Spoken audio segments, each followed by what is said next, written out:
नमस्कार दोस्तों, आप देख रहे हैं द हिंद 24 न्यूज। संस्कार भारती कला एवं साहित्यिक अखिल भारतीय संस्था जिला इकाई देहरादून द्वारा शनिवार को विकास नगर में लेखक एवं पत्रकारों का सम्मेलन किया गया, जिसमें अन्य पत्रकारों के साथ साथ समाचार प्लस की पत्रकार आरती वर्मा को क्षेत्र में निष्पक्ष निर्भीक पत्रकारिता करने हेतु सम्मानित किया, जिसकी अध्यक्षता भारत चौहान गढ़ बैराट अखबार संपादक ने की। इस दौरान उन्होंने कहा कि आज के दौर में पत्रकारिता करना एक बहुत बड़ी चुनौतीपूर्ण है। संस्कार भारती की महामंत्री रेखा खत्री ने कहा कि इस कार्य का स्वास्थ्य साहित्य की ओर समाज का रुझान हो। कहा कि युवा वर्ग पत्रकार की ओर चुनौती को समझकर समाज के उन्मुख पत्रकारों की ओर प्रेरित हो। इस मौके पर सभी प्रभुजनों एवं पत्रकारों ने अपने अपने संबोधन में पत्रकारिता एवं साहित्य के बारे में वहां पर उपस्थित लोगों को जानकारी दी। जो विजन था वो ये था कि स्वस्थ पत्रकारिता और स्वस्थ साहित्य पढ़ने की ओर समाज अग्रसर हो।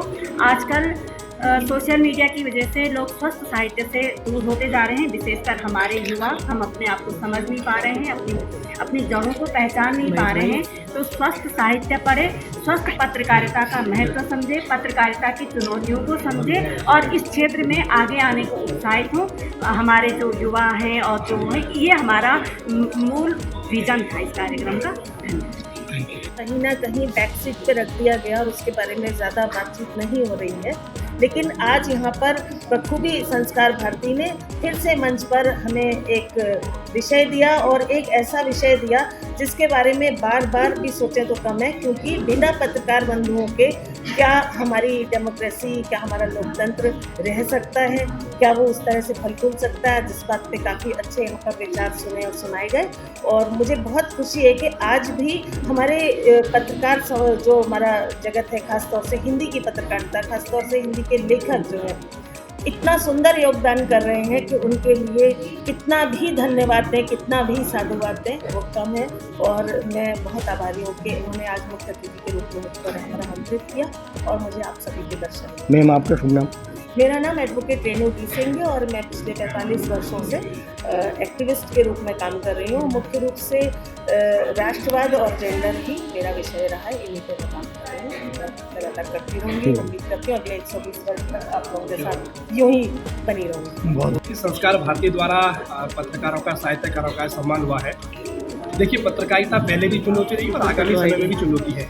मेरा मानना है कि सकारात्मक पत्रकारिता वर्तमान समय की आवश्यकता है और पत्रकारिता में उन सब पहलुओं को भी सम्मिलित किया जाना चाहिए जिससे समाज को दिशा मिलती है।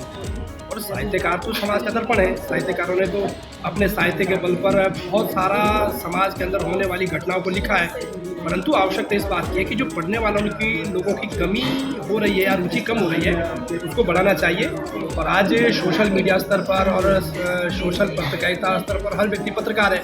मेरा मानना तो इतना है कि अगर आज संस्कार भारती ने पत्रकारों का सम्मान किया है तो निश्चित रूप से पत्रकारिताओं की जिम्मेवारी बढ़ जाती है और हमें समाज में होने वाले सकारात्मक परिवर्तन को लिखना चाहिए और तभी ये सार्थक पत्रकारिता होगी। तो सोशल मीडिया के दौर में ऐसा क्या करना चाहिए कि ये सबसे बड़ी बात यह है कि हमको विश्वास अर्जित करना पड़ेगा और विश्वास के बल पर ही हमारी पत्रकारिता आगे बढ़ेगी। और सोशल मीडिया पर जो भ्रांतियाँ फैलाई जाती है उसको भी समझना होगा और वास्तविक जो पत्रकारिता है उसको हमको आगे बढ़ने की ज़रूरत है। परंतु विश्वास पर आधारित पत्रकारिता हम करेंगे तो निश्चित रूप से समाज की का लाभ होगा। क्या सरकारी स्तर से भी, शासन स्तर से भी इस पर कुछ अंकुश लगाने की निश्चित रूप से अंकुश लगाना चाहिए। और जहाँ एक सोशल मीडिया के कारण जहाँ समाज प्रभावित हो जाता है और सांप्रदायिकता घटनाओं को बढ़ावा मिलता है, ऐसे में सरकारी स्तर पर भी और पुलिस प्रशासन के स्तर पर भी अगर कुछ गलत पत्रकारिता हो रही है या पत्रकारिता के माध्यम से समाज दूषित हो रहा है तो उस पर निश्चित रूप से रोक लगनी चाहिए। और मुझे लगता है कि जो पत्रकारिता सरकार ने एक मापदंड स्थापित किए हैं उसी के अनुसार पत्रकारिता हो, जो सरकार ने मान्यता का प्रावधान किया उसी के आधार पर पत्रकारिता हो, उसी पे विश्वास किया जाना चाहिए। परंतु जो अनर्गल पत्रकारिता हो रही है या सोशल मीडिया पर हम कुछ लिखते हैं और उस पर कोई नियंत्रण नहीं है, इस पर शासन स्तर पर नियंत्रण लगना चाहिए। वरिष्ठगण हैं, विशेषकर जो साहित्यकार यहाँ पर आए, उन्होंने अपना विशेष समय दिया और पत्रकार बंधु जो वास्तव में जो पहले भी हमारी मुख्य अतिथि जी ने बताया कि संविधान को चलाने के लिए जो उसके 4 स्तंभ हैं, उसमें वह जो चौथा स्तंभ न कहकर प्रथम स्तंभ जो है वह पत्रकारिता है। और पत्रकारिता एक ऐसा विषय है जो पहले भी, वर्तमान में भी और भविष्य में अपनी नींव जब भी रखता है, वो आने वाली पीढ़ियों के लिए बहुत बड़ी सूचना का कार्य करता है। तो एक बहुत बड़ा दायित्व हमारे पत्रकारों के ऊपर है, और इतना भार और इतना दायित्व अपने कंधे पर लेकर जब वो चलते हैं तो उनको सम्मान देना, यानी कि साहित्य की उस परम विधा को सम्मान देना है, ऐसा संस्कार भारती का ध्येय रहा है। और ये हमारे लिए बहुत बड़ी बात है कि हम सभी सरस्वती साधकों को सम्मान कर पाएँ। संस्कार भारती की ओर से साहित्य संगोष्ठी 2024 का आयोजन किया गया है और साथ साथ पत्रकारों का सम्मान भी किया गया है। आधुनिक युग जैसा हम देख रहे हैं कि ये सोशल मीडिया और आर्टिफिशियल इंटेलिजेंस की ओर बढ़ता जा रहा है, ऐसे समय में बहुत ज़रूरी है कि जो हमारा साहित्य है वो हमारे जनमानस तक पहुँचे, क्योंकि सोशल मीडिया पर और एआई पर हमारा कोई कंट्रोल अभी नहीं है, पर साहित्य जो कि हमारा हमेशा से एक दिशा दिखाने का जिसने काम किया है समाज को, वो काम साहित्य इस दौर में कर सकता है। और जो चुनौती सोशल मीडिया के द्वारा पैदा हो रही है उसको साहित्य के माध्यम से हम ओवरकम कर सकते हैं।